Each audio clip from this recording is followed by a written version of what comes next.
आज के लेक्चर में हम सती प्रथा निवारण एक्ट 1987 व शारदा एक्ट 1929 पर बात करेंगे या चर्चा करेंगे। जैसा कि मैंने अपने पिछले लेक्चर में आप लोगों को बताया था कि जो सती प्रथा है उसका जो सबसे पहला हमें उल्लेख मिलता है वह गुप्त काल में मिलता है। 510 ईस्वी के एरन अभिलेख में हमें भानुगुप्त के जो सेनापति थे गोपराज, उनके मृत्यु के बाद उनकी जो पत्नी थी उनके सती होने का हमको सबसे पहला उल्लेख मिलता है। अगर राजस्थान के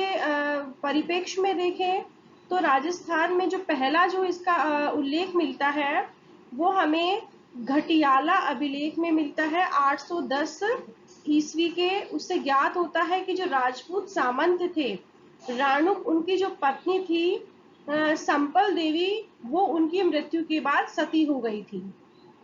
तो एक तरह से ये जो सती प्रथा है उसके बारे में हमने अपने पिछले जो व्याख्यान है उसमें काफी विस्तृत अध्ययन कर लिया था और उसमें ये है इस बात पर चर्चा कर ली थी कि एक और ये जो रूढ़िवादी जो तत्व थे या रूढ़िवादी तत्वों ने इस प्रथा के समर्थन में या इस प्रथा को बढ़ावा देने में अपना सहयोग दिया था। साथ में ही जो टीकाकार हुए या जो भाष्यकार हुए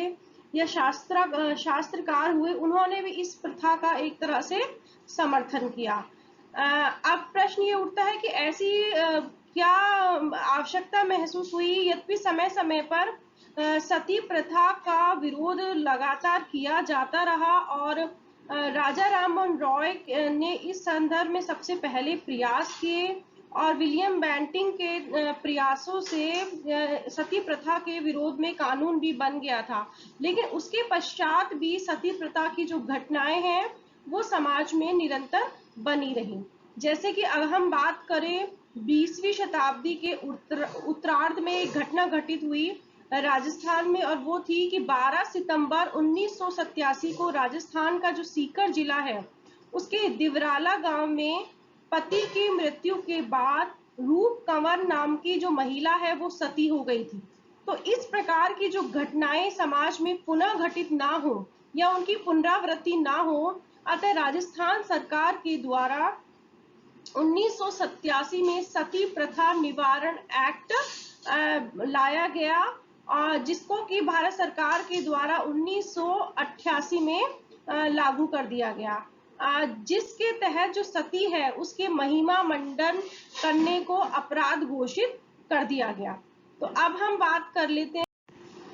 अब हम 1987 के जो सती निवारण अधिनियम में जो सती के संबंध में क्या प्रावधान किए गए हैं या सती प्रथा को किस प्रकार से परिभाषित किया गया है, अब उस पर हम बात कर लेते हैं। तो 1987 के सती निवारण अधिनियम में सती प्रथा को की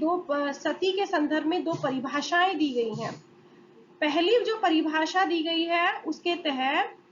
कहा गया है कि सती कर्म को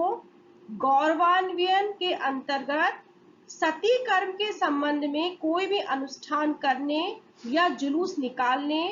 या सती प्रथा की किसी भी रीति से समर्थन करने या उसको न्यायोचित ठहराने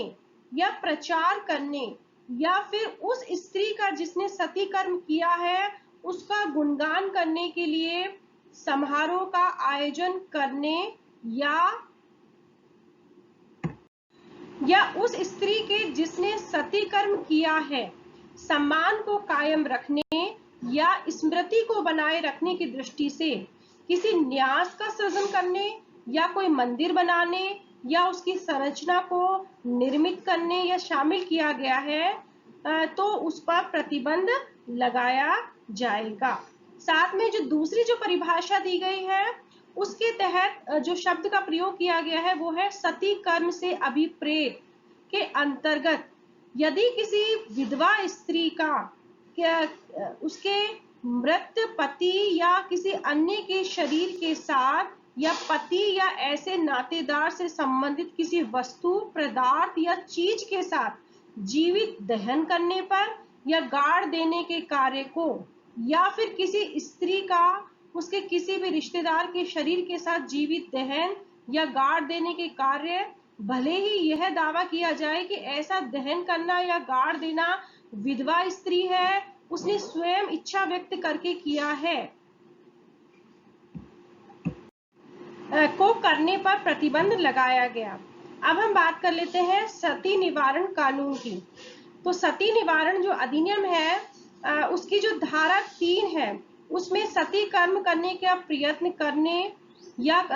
ये जो कार्य है उसको करने पर 6 महीने के कारावास की या जुर्माने की या दोनों ही प्रकार के दंड का प्रावधान किया गया है। इसी प्रकार जो सती निवारण अधिनियम की जो धारा 4 है, उसमें सती का कर्म करने को अगर कोई उकसाता है, उसको आजीवन कारावास की या जुर्माने, इन दोनों का ही प्रावधान किया गया है। इस अधिनियम की धारा 4 की उपधारा 2 में यदि कोई स्त्री सती कर्म करने का प्रयत्न करने का प्रत्यक्ष रूप से या अप्रत्यक्ष रूप से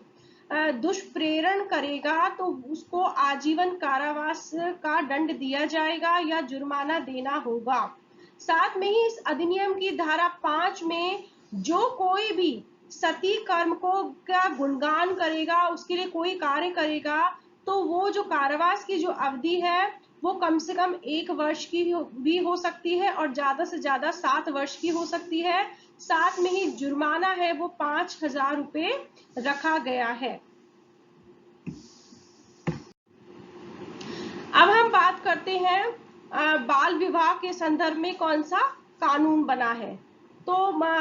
जैसे कि मैंने अपने पिछले व्याख्यान में बताया था कि जो बाल विवाह है, ये जो कुप्रथा है, इसके कारण जो बालिकाओं का जो शारीरिक और मानसिक जो विकास है वो रुक जाता है। और बाल विवाह का जो मुख्य जो कारण माना जाता है वो है कि लड़कियों के विवाह को माता पिता के द्वारा बोझ समझा जाना। साथ में ही जो माता पिता होते हैं उनमें शिक्षा का अभाव होता है, जिसके कारण वो कम ही उम्र में ही अपनी पुत्रियों का विवाह कर देते हैं। तो इस संदर्भ में सबसे पहले जो प्रयास हुए वो अजमेर के हरविलास शारदा जी के द्वारा प्रयास हुए थे और उनके ही प्रयासों के परिणति के रूप में 1929 में बाल विवाह निषेध कानून बनाया गया था और उन्हीं के नाम पर इस कानून का नाम शारदा एक्ट रखा गया था।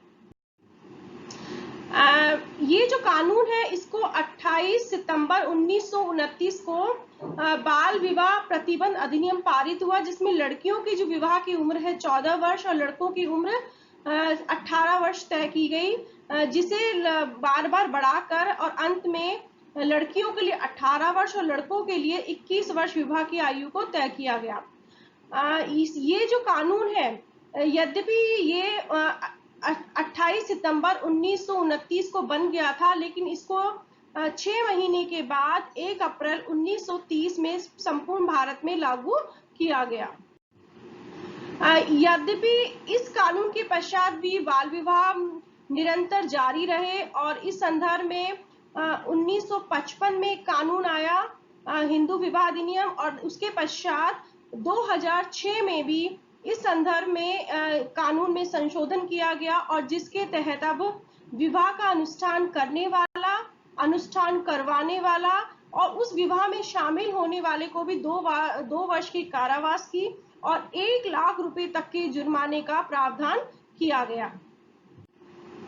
यद्यपि इस अधिनियम के द्वारा बाल विवाह को गैर कानूनी बनाया गया है, लेकिन इस एक्ट में बाल विवाह को खारिज करने का कोई भी प्रावधान नहीं किया गया है। कहने का मतलब है कि यदि एक बार बाल विवाह हो जाता है तो इस तरह का कोई प्रावधान नहीं है कि उस विवाह को खारिज कर दिया जाए, क्योंकि जब तक खारिज नहीं किया जाएगा कि इस तरह के विवाह होते रहेंगे और माता पिता में ये जो भाव बना रहता है कि विवाह होने के बाद कुछ नहीं होगा और वो विवाह मान लिया जाएगा। तो ये जो चीज जब तक खत्म नहीं होगी तब तक इस कुप्रथा का भी अंत संभव नहीं है। साथ में इस अधिनियम में और भी खामियां हैं, जैसे कि इसके द्वारा जो बाल विवाह करने वाले को भी किसी भी प्रकार के दंड का प्रावधान नहीं किया गया है, बल्कि जो बाल विवाह करवाने वाले और उसमें सहयोग देने वाले को भी मात्र 3 महीने का ही सजा का प्रावधान किया गया है। यद्यपि इस संदर्भ में भारत सरकार के द्वारा हिंदू विवाह अधिनियम 1955 और बाद में बाल विवाह निषेध अधिनियम 2006 पारित किया गया, जिसके द्वारा बाल विवाह करवाने वालों को या बाल विवाह को प्रेरित करने वालों को 2 वर्ष की कारावास की और 2 लाख रुपए के जुर्माने का प्रावधान किया गया है। लेकिन हम यही कहेंगे कि ये इस तरह की जो कुप्रथाएं हैं, चाहे वो सती प्रथा की बात हो, चाहे से बाल विवाह की बात हो, इन प्रथाओं को तब तक समाप्त नहीं किया जा सकता समाज में जब तक कि महिलाएं और समाज इस दिशा में स्वयं विवेक से निर्णय ना ले और इन कुप्रथाओं से जो समाज को जो दुष्प्रभाव या दुष्परिणाम झेलने पड़ रहे हैं, उनको वो प्रैक्टिकली उनके बारे में विचार विमर्श ना करें। कानून बनते रहते हैं और ऐसे भी बहुत सारे लोग होते हैं जो कानूनों को तोड़ने वाले भी तैयार रहते हैं। तो इस अगर महिलाओं का वास्तव में महिला को सशक्त बनाना है, तो इन प्रथाओं के खिलाफ महिला को तो खड़ा होना ही पड़ेगा। साथ में ही जो बच्चे के या बच्ची के जो माँ बाप हैं, माता पिता हैं, मैं स्पेशली पिताओं को ये बोलना चाहूंगी कि उनको भी अपनी पुत्रियों के जीवन को सुरक्षित रखने के लिए इस प्रकार की प्रथाओं के खिलाफ जाना पड़ेगा। तभी समाज में जो महिला सशक्तिकरण की जो हम बात करते हैं वो संभव है। धन्यवाद।